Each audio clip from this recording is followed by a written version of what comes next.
The US president is currently in Britain, as I'm sure you know, for his second state visit. It's an honour very rarely afforded to foreign presidents or heads of state, and never before to an American president. Trump was greeted just moments ago by the Prince and Princess of Wales, who took the President and First Lady to meet King Charles and Queen Camilla. After a carriage procession, guard of honour and a tour of St George's Chapel, the day will continue with a white tie banquet for around 160 guests at Windsor Castle in President Trump's honour. Protesters have gathered to object to the visit, and last night giant images of Trump alongside convicted sex offender Jeffrey Epstein were projected onto Windsor Castle. With all the controversies that surround Donald Trump and his presidency, do you think it's right to stage this pomp, this pageantry and this ceremony on his behalf? All right, let's start with you, Joanna. What do you think? He's democratically elected. You've got to hold your nose and just get on with this, I'm afraid. He is the most powerful man in the world. Well, arguably. I mean, him and Putin are having a bit of a punch-up about that. But he's the man. And we need him right now to support British trade. We need him to support Ukraine, what's happening there. And we need him to work much harder creating peace within the world. And whether you like him or not, he's your man. You're a businesswoman and entrepreneurs. Can you explain how it is that a state visit like this gives a boost to British business and cements relations with American companies and industry? How does that work? So he rides around in a carriage. How does that translate into more business opportunities for us? Well, he's a huge fan of Scotland. We know that with all his golf courses. And what he wants to do, what we want him to do, is invest more in Britain. And then the last couple of weeks, we've had 3 businesses pull out of very big deals in the UK. And Starmer, the Royals, are laying out that red carpet because we want that American investment in our country, in our infrastructure, and particularly in those businesses that we've lost investment for. And already, he's shown his largesse. He's floating around saying, I can do this, I can do that. This is a perfect opportunity. A few pennies and some nice gold brocade. Let's just get his checkbook out, please. Carrie, is that the way you see it? That, I mean, Joanna used the phrase, we hold our noses and we carry on. Of course, he is democratically elected. We need him on side, don't we, or don't we? I hear what Joanna's saying, because I hear about business. He's not a great lover of Starmer, so that will be quite interesting to see whether any business does come from this week. I think it's just a very unfortunate time to have him here when our country is so divided, to have someone who is so divisive. You mentioned the word peace, a peacemaker, a peacekeeper. He's anything but that for us right now. I think that we're just trying to work out who we are. We don't need someone from somewhere else coming along and telling us what we should or shouldn't do. So it's a rather embarrassing moment because of the, embarrassing departure of Peter Mandelson. I should say sacking, because that's what happened. Lord Mandelson, the ambassador to Washington, and it almost coincides to the day with the arrival of President Trump on British soil. A difficult moment for Keir Starmer. Yes, it is. And I think yesterday it's quite interesting how the British public are viewing this, because obviously the newspapers are filled with this picture in Windsor Castle of Epstein and Trump. So that seems to be the bigger focus. That seems to be the thing that has come through more than any of the messaging that we're talking about, is that. I mean, Lizzie, lots of people have said that this state visit will be a tripwire for our Prime Minister. If he can navigate his way through it without a hellishly embarrassing press conference at which the name Epstein gets thrown at the President, right next to Keir Starmer, who's also had the same name thrown at him, it will be miraculous, won't it? It will. I mean, Keir Starmer's got to not look like the scared rabbit with a hernia that he normally looks like when he's next to Donald Trump. He always looks so frightened. I think, to be honest, I don't agree with you here, Carrie, because I think we need Trump at the minute. I agree with what you've said. Look, we need, look at the tariffs he's putting out. British steel, 25%. Scottish whiskey, 10%. It's costing us millions and millions. This is what we need. And I think Trump can really help us. Keir Starmer has really got to get his act together. I think he's going to be delighted of the distraction, because we've had all Peter Mandelson gate and everything else that's going on wrong with the Labour Party. And this is what we need at the minute. And as we said, Trump loves the royal family, and he loves this country. His mother was from Scotland. He's got various golf courses all over the place. Yes. And he is going to enjoy every moment. As we saw when he landed, he said, I am so honoured to be here. And Joanna, isn't it a marvellous thing when you could see the royal family doing exactly what they're supposed to do? Lord knows what their private feelings are about it. And of course, we'll never know. We'll never know what they are. Aren't they the best advertisement for Britain? They are absolutely everything that we need. The pomp, the circumstance, no other country does it like we do. And I just hope, the rumour has it that he's going to play nicely with Starmer, because Starmer's had a couple of really hairy weeks. Yes. Well, and, don't mention Rayner, don't mention Mendelssohn.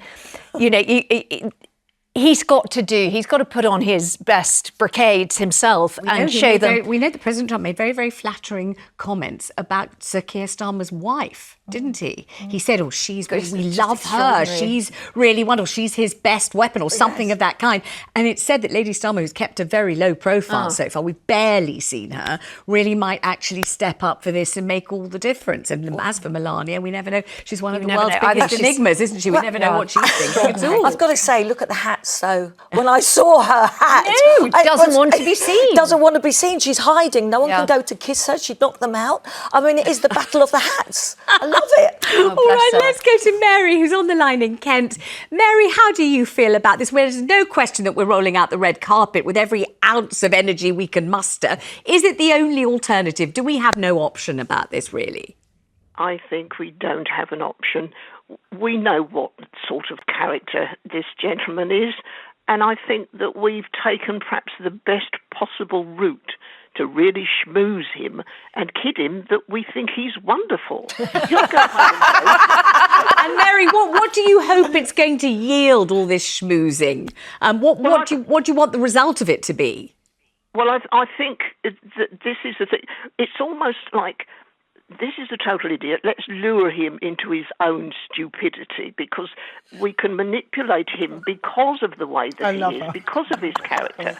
And I think that the outcome hopefully will be that he will think the country absolutely loves him and will do all we can for Great Britain.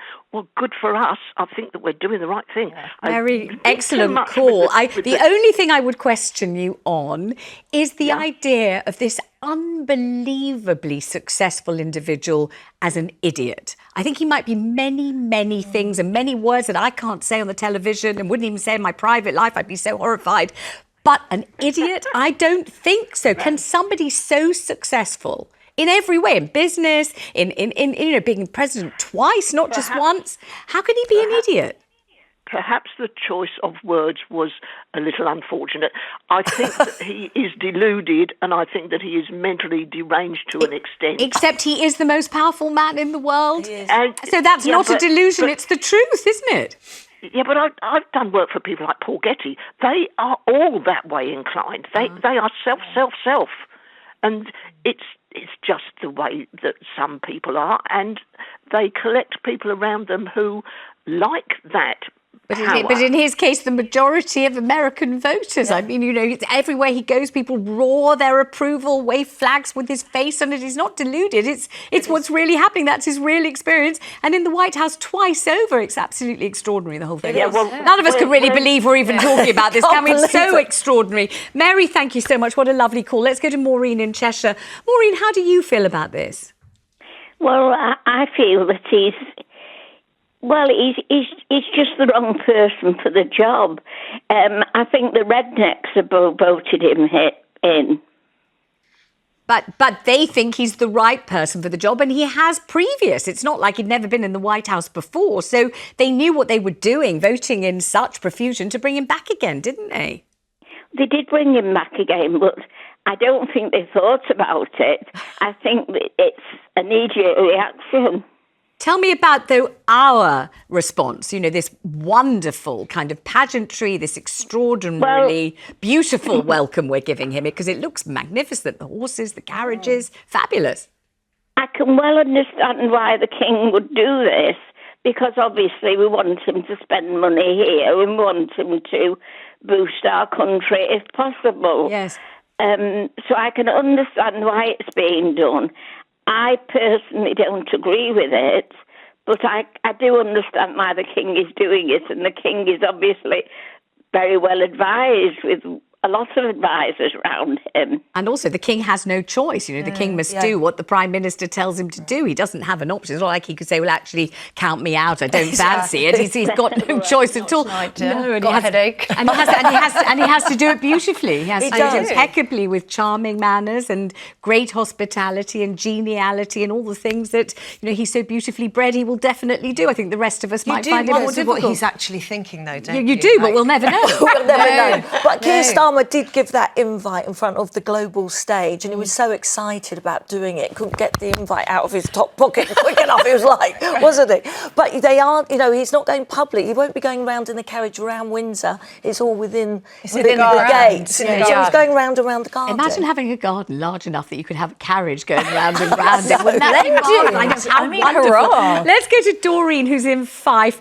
Doreen, how do you feel about it? He might come and visit you in Fife. He loves it there. Oh, I hope so. How do you feel about it? it? How beautiful you look this morning. I love the dress. Oh, thank brother. you. Do you know, I wore a black dress yesterday with patterned flowers all over, and I got a few nasty DMs saying it was much too dark for you. Don't wear that colour again. Only wear pink and all that stuff. So I'm glad you approved, Doreen. That's so kind. Thank you so much. Yes. But how do you feel about President Trump? Well, I think we're really and truly lucky that we've got such a good royal family. As the lady said, they don't decide who they have in the country, but considering the people that are running the country, I think, thank God, we've got the King and Queen and all the royal family. And I think Donald Trump, we need him. He's not such a corny guy. Okay, he was mixed up with this awful man that killed himself. Jeffrey Epstein, but yes. we can't keep going back. We can't keep looking at things like that. When you think how much the world is in absolute rubble, people are living in rubble now. Yes. And if anything at all, we should all be standing together. And all these men and women that have got posters and polls, I know they're desperately thinking, but they're not thinking the right thing. Appreciate the call, Doreen. I really do. Thank you very much. That's a very interesting and thoughtful call and a really great calibre. Thank you so much. Honestly, people's opinions are always worth hearing on the show as far as I'm concerned. Very interesting people who think a great deal before they phone me. It's wonderful. Felicity in East Yorkshire, how do you feel, Felicity? Hello. Well, I think rolling out the red carpet for Trump is absolutely insane. I do not hold with the way that man runs his country, and we're about to get subsumed by him. We could even be turned into, if he had his way, his extra state that he'd like to own. We're certainly going to lose our NHS if we go down the same route that Wes Streeting is wanting us to do at the moment. We could end up losing our NHS. I don't think that's what Wes Streeting would say. Wes Streeting, and his own life was saved by the NHS. He would tell you he cherishes it, and I don't think Wes Streeting would go down a route dictated by President Trump of the United States. Why would that happen, Felicity? Because I think the way he's been speaking about it recently, the things that he wants to do with our NHS, I don't agree with you, Vanessa. I'm sorry. But I really can't agree with you on that. I started off really liking Wes Streeting, and I've been a Labour voter for many years, but I'm afraid I've left the party now, and I won't be going back to the party while But I think it's interesting that you see a link between Wes Streeting and President Trump, Felicity. That's the bit that I was querying, really. Oh. Well, no, I don't know. I'm sorry if I've given that impression. I don't see a link between him and Trump. Right. I don't think he's one bit like Trump. Right. I think President Trump has a few bricks loose in his foundation. He's done pretty well. For somebody a few sandwiches short of a picnic, he's done pretty well, hasn't he, to make it to President of the United States, not once but twice. Nice. How many people in the world can say that? Appreciate the call very much. Lovely to talk to you. Let's go to David in Hampshire. How do you feel about this visit, David? I feel that we are paying America a just compliment. President Trump is an elected president. I don't agree with a lot of his philosophies, but when he meets the king, he is meeting the greater man. There's no two ways about it. But we must be obliging to America because we owe them so much in the past. They've been our allies in difficult times. Yes. D-Day, for example. Yes, 2 world wars. We cannot insult the Americans. Yeah. All right, David, thank you. I'm going to quickly fit in David in Somerset. David, hello. Thank you for ringing. Okay. Hi, Vanessa. Hi. What do you think? Yeah, I'd say that all patriotic Britons should revere Trump for his support for Brexit and Boris and Nigel. If you remember, when he got out of his helicopter at one of his golf courses in Scotland, he said, well, here I am in England, which upset all the Scots, of course. But then he said, if I was English, I would not want to be governed by some other country. Now, that's the only president, you go from Roosevelt to Obama, they've all been against Britain, pushing Britain down. And Trump is the first one who stood up for Britain in this way. So I think he's absolutely fantastic for this reason. And that's really what I wanted to say. Well, I'm glad you said it because there's so many different voices. It's excellent to hear Well them all. said, Thank you very much, David. David. Lizzie's giving you a good big clap for that one. Thank you very much indeed.